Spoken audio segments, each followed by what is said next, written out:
కర్నూలు జిల్లా గుంతకల్ ఎమ్మెల్యే గుమ్మనూరు జయరాం ఆదేశాల మేరకు కొత్త ఆర్టీసీ బస్సు సర్వీసును ప్రారంభించారు. గుత్తి మండల టీడీపీ ఇన్ఛార్జ్ గుమ్మనూరు నారాయణ ఆధ్వర్యంలో గుమ్మనూరు జయరాం తండ్రి బసప్ప చేతుల మీదుగా బస్సును ప్రారంభించారు.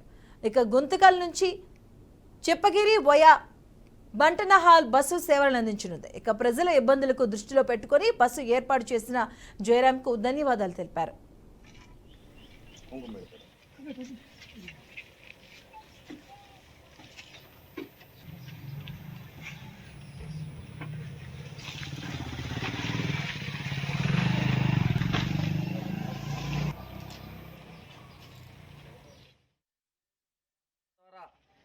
నెరవేరడం అనేది మా గుమ్మనూరు గ్రామం తరపున జయరామన్నకి కృతజ్ఞతలు తెలుపుకుంటున్నాం.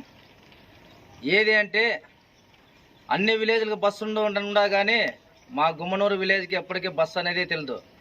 కానీ మన జయరామన్న చలువతో ఈరోజు గుంటకల్, చిప్పగిరి, బంటనహాలు, గుమ్మనూరు, కాజీపురం, గుంటకల్ అంటే ఇక్కడ ఉన్న స్కూల్ పిల్లలకి, అదేవిధంగా మన బంధువులు వచ్చే వాళ్ళకి ఎవరికైనా ఆటోలో లేని సమయంలో బస్సు సౌకర్యం కూడా ఉంటే మంచిదని జయరామన్న దృష్టికి తీసుకుపోతే జయరామన్న వెంటనే డిఎం గారికి ఫోన్ చేసి మా విలేజ్లు ఖచ్చితంగా బస్సు పంపేయాలని చెప్పడంతో ఈరోజు బస్సు సౌకర్యం కల్పించినందుకు గుమ్మనూరు జయరామన్నకి మన కృతజ్ఞతలు తెలుపుకుంటూ ఈరోజు జయరామన్న ద్వారా నెరవేరడం అనేది మా గుమ్మనూరు గ్రామం తరపున జయరామన్నకి కృతజ్ఞతలు తెలుపుకుంటున్నాం.